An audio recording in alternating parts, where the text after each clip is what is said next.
I thought I'd dress up for today's video, but now you look a little underdressed. How embarrassing. So when it comes to the Myers Briggs 16 personalities, we have introverts and we have extroverts. You're either one or the other. There's no sliding scale. But have you ever wondered, what if we did rank them? What are the most extroverted of the 16 personalities going all the way down to the most introverted of the 16 personalities? That's what we're going to do today. Where does your personality type fall on that list? In Myers-Briggs, when we call a type an introvert or an extrovert, it really is talking about their dominant cognitive function. And if you don't know what that means, I don't blame you. But you can learn all about it in the card.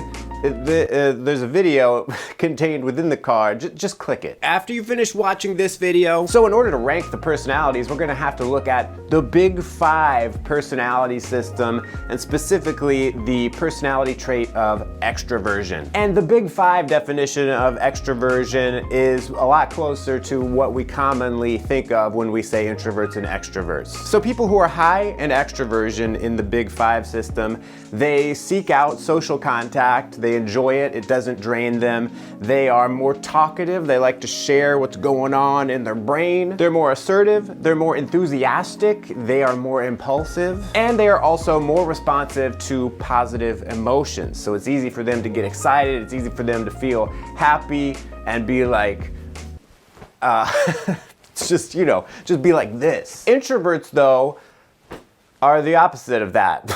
But on this scale, it's not called introversion, it's just being low in extraversion. So people low in extraversion are drained by social contact, so they need to be by themselves to recharge. They're not very talkative, not very assertive, not very enthusiastic, not very impulsive. They like to think things through, and they are not easily excited. They don't have like a very sensitive response to positive emotion. So, are you depressed yet? All right, let's start ranking the types already. Let's start with the most extroverted ones. And I think you'll find that you'll find people of any type and every type who range from very extroverted to very introverted. So what we're really looking at is when you're looking around a room and you find the most extroverted people, what types are they most likely to be? So we start off with the EJs, because I think the 4 EJ types, ESTJ, ENTJ, ESFJ, ENFJ, those 4 types are where you're going to find the clustering of the most extroverted people. The ESTJ and ENTJ have extroverted thinking dominant, and the ESFJ and ENFJ have extroverted feeling dominant. And these cognitive functions are very focused in on other people and the decisions they're making and what they think or what they feel. And that focus oftentimes compels these types to constantly surround themselves with other people, to seek out the opinions of others, to express their own thoughts and feelings, to ask everyone a bunch of questions. These types are very invested in getting feedback from everyone around them. Which ones would I put as the most extroverted out of the EJ types? Well, this is really a judgment call, but I think we gotta go with the thinkers, the ESTJ and ENTJ being the most extroverted, because thinking is just always gonna have an edge and be a little bit more assertive than feeling. Now, you do get extroverted feelers who are very assertive, but I think the thinkers have an edge. They will just go that extra step of really being assertive and not worrying too much about the feeling state of others. I think the ESTJ beats out the ENTJ just by a hair for being the most extroverted of the 16 personality types. And I'll tell you why. The ESTJ preferring sensing, having that introverted sensing cognitive function. Second, is focused in on the real world. I think being a bit more grounded in reality, focused in on what is actually around them, gives them the opportunity to be a bit more engaging, a bit more extroverted. ESTJ, then ENTJ. Then to keep things consistent, we'll go with ESFJ and ENFJ. Next, I don't know that anyone's gonna be surprised by this, but I would put the EP types. This is actually kind of tough to call. This is kind of interesting because the EP types, for the most part, are not really as focused on other people as the EJs are. EJs, very focused on people. EPs, they're more focused on like things and experiences. So to the EP types, other people are kind of like, in a way, just part of those things and experiences. The EPs, if they want to be surrounded by people, it's less so because they are invested in getting feedback from them about their opinions and how they feel and think and whatever. It's just because they want other people around, because maybe other people can present ideas that can be batted around, or other people have amusing jokes and stories to tell. It's less so about like, what decision is this person going to make? What opinion does this person have? The EP types either have extroverted sensing or extroverted intuition as their dominant cognitive functions, and those functions just want to keep having new experiences and explore new ideas. They don't want to stay still. They don't want to keep doing the same thing.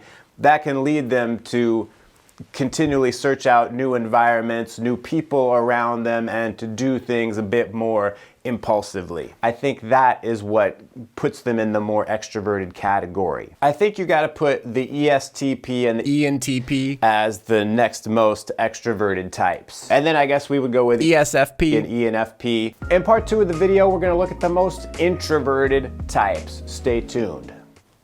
So now we're continuing to go down the scale from most extroverted to most introverted. We just talked about the EPs. Next, we got to go with the IJs. Now, you know how I just said about the EPs, unless you skipped ahead, that a lot of EPs maybe aren't that talkative, they aren't as people-focused, but they are like more enthusiastic, they like new experiences and stuff. The IJs are kind of the inverse of that. IJs are not as crazy focused on people the way that the EJs are. Like the EJs, they live and breathe what other people are thinking and feeling. The IJs, they are tuned into it. They think it's important, but it's not like everything to them. IJs either have introverted sensing or introverted intuition as their dominant function. So while they may have some interest in the people around them, be interested in the decisions they're making, how they feel, what they're thinking, their dominant cognitive function is a perceiving function, and it's really about limiting the information and organizing the information. So the IJs, they do have that social side, but the primary thing for them is, how do I take all this information I have and then organize it? Which is why they are just naturally a bit more introverted than their EJ counterparts. IJs really are resistant to change though. They like to do the same thing over and over. They prefer to stay in a lane and never change lanes their whole life. So the IJs, not very impulsive. So then the rankings at this point would be ISTJ, INTJ, ISFJ, INFJ. And it's interesting because a lot of times INFJs are called the most extroverted of the introverts, which on this list has not happened. So then that leaves us with the IP types as the 4 most introverted personality types. The IP types have introverted feeling or introverted thinking as their dominant function. These are decision-making functions that are inward focused, so it's like, what decision am I going to make? I am the final arbiter for that. I don't really care what other people think. And to the point where it's like, I'm going to try to ignore everyone else's input. I'm not going to ask, and I don't want to know. These types, I think, are the ones that have the most going on internally that they do not express to other people. So as such, you can already see why they are on the why they are on the most introverted end of the list here. IP types are often the least talkative personality types. They prefer to kind of sit back